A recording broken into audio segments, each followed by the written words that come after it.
the greater good. Okay, T-bowls. That's what we're going to do. Hand-built T-bowls. Now, these are thrown T-bowls, but these are good models for us to consider.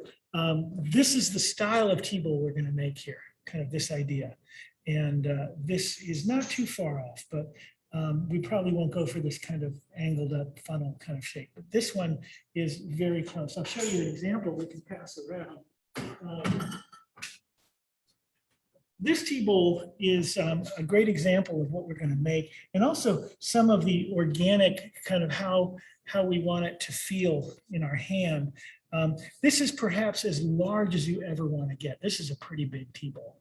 So it's still within acceptable range. There's the foot, but it's getting pretty big. So this would be the maximum size and the maximum thickness. You could feel that as you pass it around. Okay.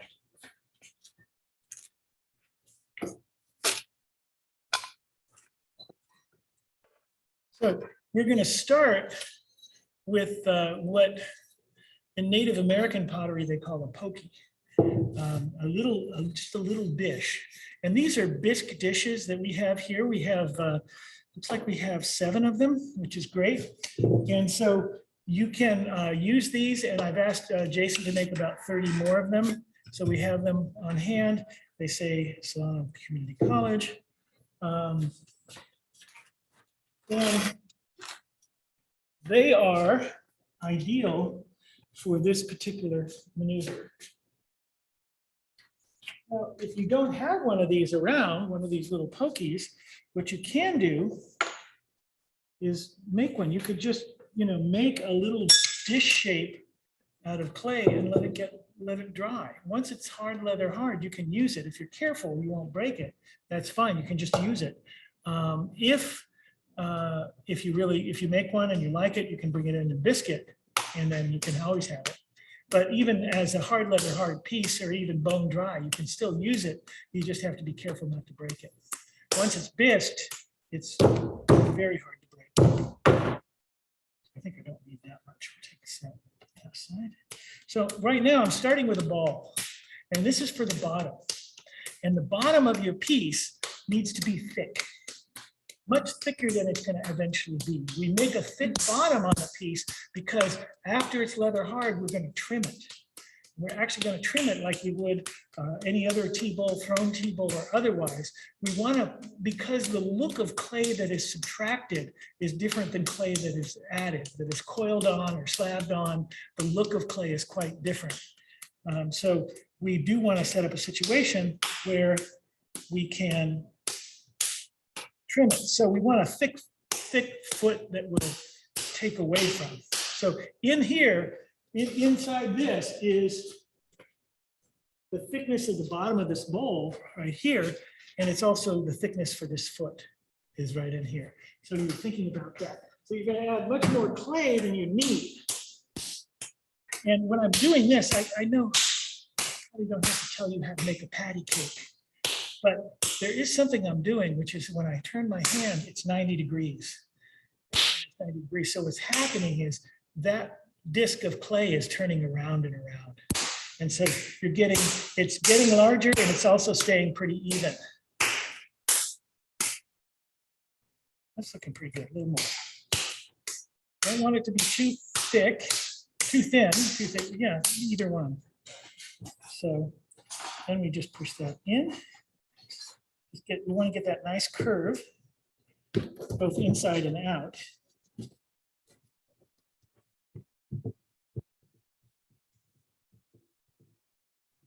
Can kind of push this out a little bit. Let's see.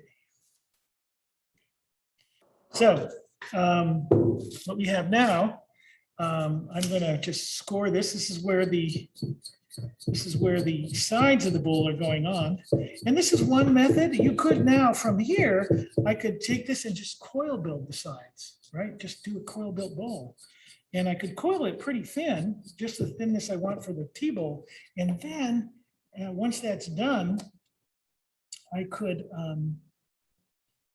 once I've coil built it, then I could let it set up, and then I could trim the foot and I'd be done.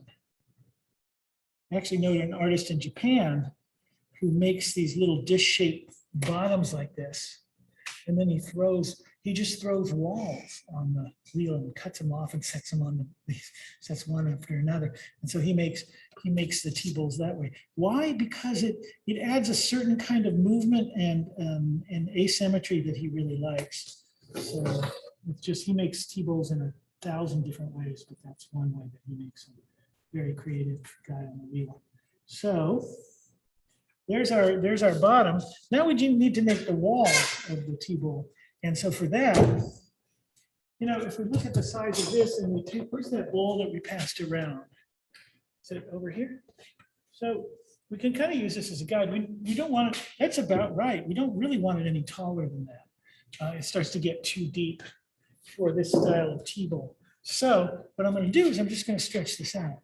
And remember, when you're throwing a slab, what you want to do is throw it so it hits in the middle. We've talked about that, right? So you want to always hit it right in the middle when you're throwing it. And that will make it stretch out just right.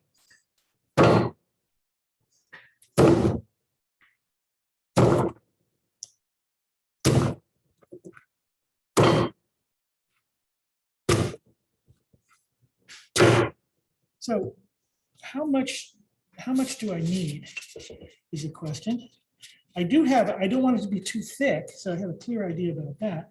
But then how long do I need a piece? What I do is I take a coil and I wrap it around. I need a little more clay. I'm going to wrap this coil around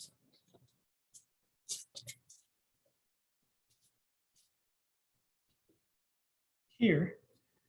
And so I get a measurement of exactly how big I need my coil to be. And it's just about what I have here. But what I have here is still too thick. So I can just subtract some of this extra clay here. Get rid of some of that.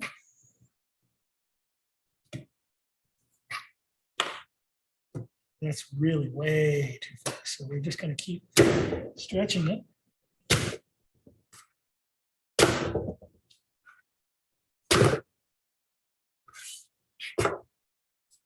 Getting nicer. I can, again, I've got excess here, so I'm just going to take off some of that. Don't need it. Don't need to be throwing it around. Just make my life as easy as I can. This edge is looking beautiful. I might try to use that. We'll see for the top of the bowl. And now just a little thinner. I don't want it. I'm going to stretch it out a little bit once I put it on the bowl. Once I build it, I'm going to kind of try to move it around a little bit. So I don't want it too thin. Let's get in there, maybe one or two more times. That's good. So now I take my measurement, cut it a little bit bigger than I need it. And take that. And then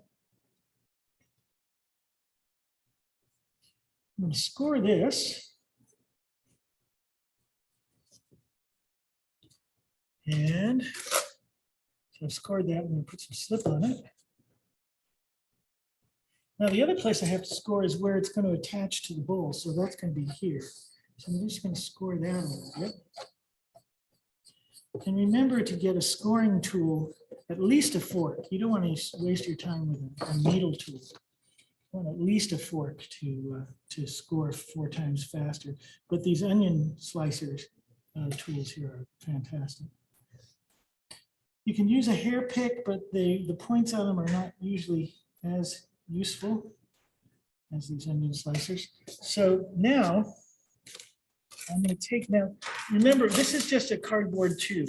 That's all it is, a cardboard tube with a little piece of newspaper slid over so that when I put it on, then I can get it easily out and the newspaper will stay in, but the tube will come out. So that's a nice thing. And we have all kinds of tubes right here.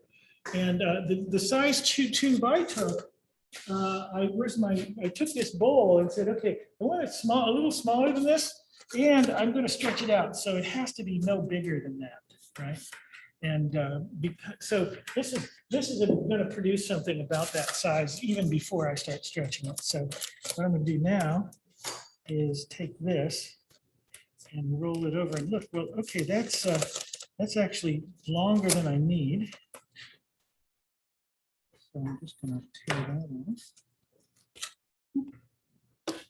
And then I'm gonna score it again. And flip this up, and then this is kind of a neat trick here. I can just score it now that I have it lifted up. It's really available for me to score the underside.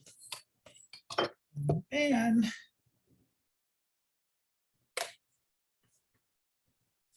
then I just can take it. You'll see here, I'm rolling it over to the part I've already scored, and then I can just use the tube to compress that and compress that down into it. Now, I could leave that line as a kind of feature on the teabowl, or I could choose to smooth it in, which is what I'm going to do for this one.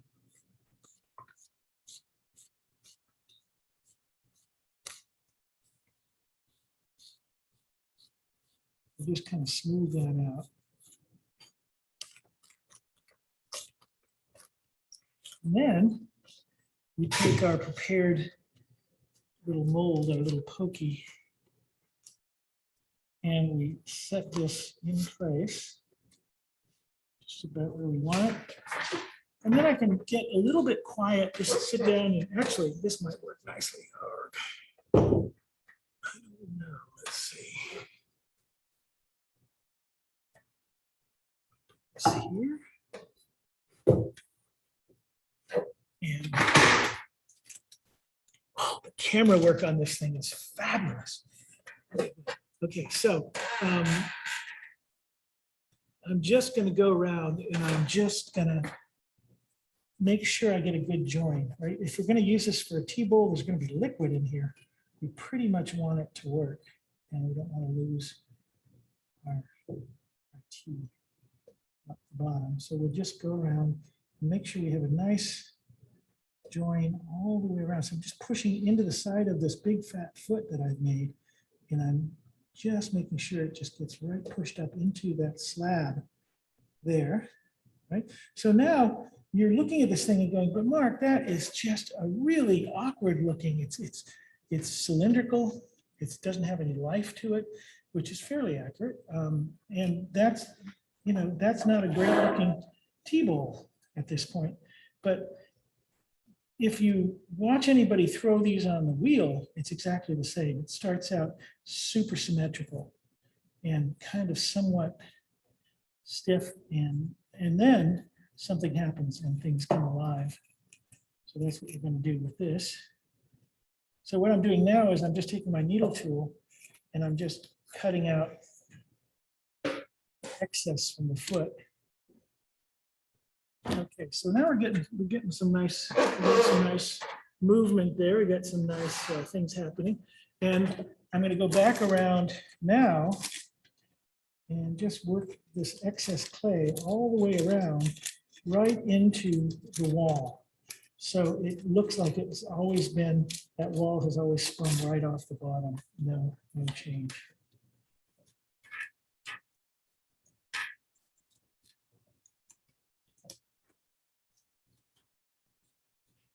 Now, before I take that cylinder and I'm going to look at it, and if we compare this to our original teabowl that we've been using as a model, either one of them, we can see we've got a little extra, more than a little. So what I can do now is, now that I'm seeing it, I can now move my needle tool a little. I'm going to undulate it a little bit as I go around. And I'm just going to make a cutting. I'm just going to cut it a little bit, and I'll have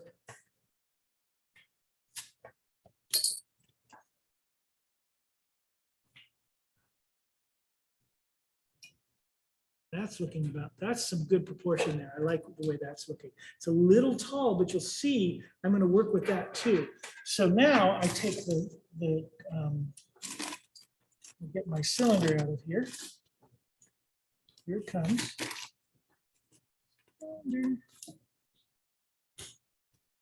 Okay. Yeah, it got a little bit pushed into the base. So So now what I'm going to do is, let's get probably my finger, I'm going to just come around and work, just smooth that corner out a little bit. And there's a spot in the very bottom, the center of the bottom, which is called a chamari. It's a little ocean for tea. You want a little dimple at the very bottom for that. And then you want this to have that rounded quality from the pokey because you want it to,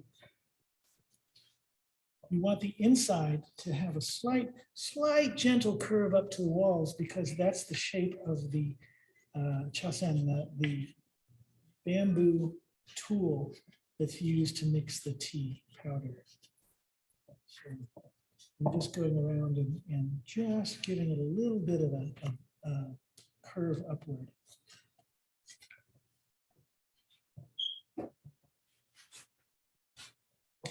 And this is really where the whole thing starts to develop here because I'm making now, I'm making decisions about the bowl itself and its shape and what it's supposed to look like. So I'm going to reach in with, and I just go slow and gentle and I kind of say, well, maybe I'll let it bulge out a little bit here. I want to just get, and I have to, I'm sculpting, I'm really feeling my way through creating a fullness over here. I'm just going to put a little fullness and then I'll counterpoint that by pushing it in a little bit here. So a little fullness down at the bottom.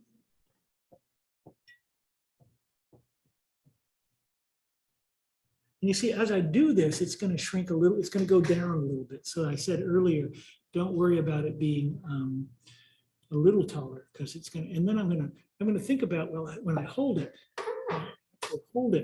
here, I'm going to put a little hand dimple there with my thumb so that it naturally will fit with my hand. And then I'm just going to shape it and, you know, make some interesting form by just gently rubbing the inside and billowing out the clay here and there.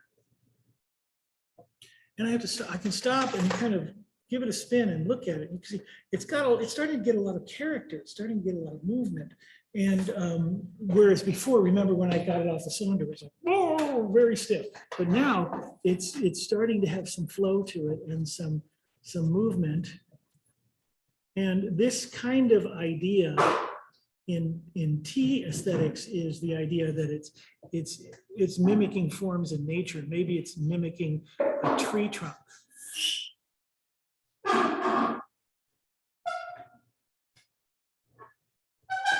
And so that's looking pretty good. And then what I will finish with is I'm just going to kind of come to the lip here. And the lip it's got a little too much action going on. It's got a sharp edge from my tear there. And rather, I might soften that now. And probably I'll see what I can do. I'm just, you know, I'm doing that thing where rather than one bold move, I'm doing like 1,000 little tiny pressures. And that's going to make a much better shaping. I want this to thicken up a little bit. Is this making some sense? You see how it's, and then I'm following this line like I love. This has a really sweet, that, you know, undulating line from my original cut with my needle tool. And when I'm done with this kind of shaping, the last thing I will do is I will cut the foot, and I can probably get that done at the very end. If I put it out in the sun now, we might be able to see that happen today. So we'll get that part of it too.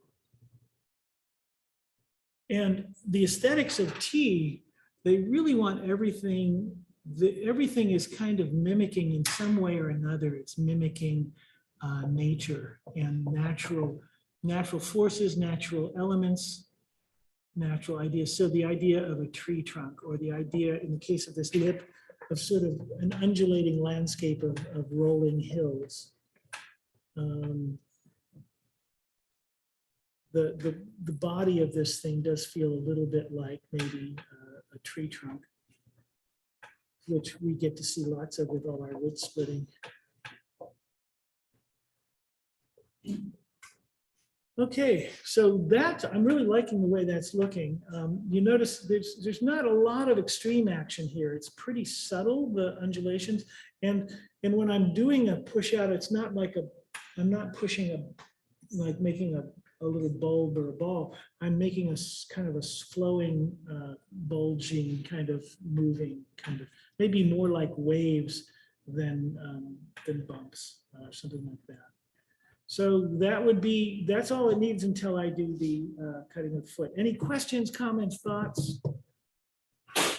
Personal information no one knows that you'd like to share with YouTube? Is there a front and a back to that, or is that all just kind of? Is there a however what? you decide you like? Oh, a to front say? or a back? Yeah. That's a good question. When you're serving tea, there's the tea person determines which part of the bowl is the front, and when they serve you, they put that towards you. And part of the tea ceremony is when you pick up the bowl, you turn it a few times to say, I'm not going to keep the most beautiful part for myself. I'm sharing that with everybody. So you turn it outward. And the answer to that is really kind of interesting in that many bowls will have 2 or 3 or 4 different fronts, depending on the season and what the tea person is trying to express, how they're feeling. But I often, especially with wood-fired bowls that are so varied all the way around, they can have many different fronts. There isn't a front. The front is wherever the tea person says it is. So that can change. All right, good question. Any other questions? You said you're gonna carve the foot in? Right, I'll carve the foot to make it look kind of like that. That'll be where we'll head. But right now, there's like this much clay down there, right? So. Is there any particular shape with the part that you will put on your lips that you want? I mean, you don't want it really sharp and jagged or anything, but No. do you work on that? After, so I do make it soft here, but sometimes with the firing and the way the ash falls on it, sometimes there can be sharp or jagged, and then you just sand it.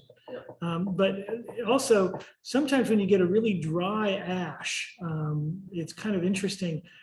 You get a nice, soft, kind of almost frosted ash surface. You can sand some of that. You don't want it to like arrest, like if a cloth for cleaning is going over it or wiping, you don't want to snag that. So you will sand it with maybe 600 grit sandpaper. But I don't take it all off, because when you get that really soft, sugary surface, sometimes it'll just, when you're drinking, it'll just pull on your lip a little bit. It feels, and the poetic idea is you're getting kissed by the bowl. So, you know, you got all kinds of options there. Okay, so there's that. And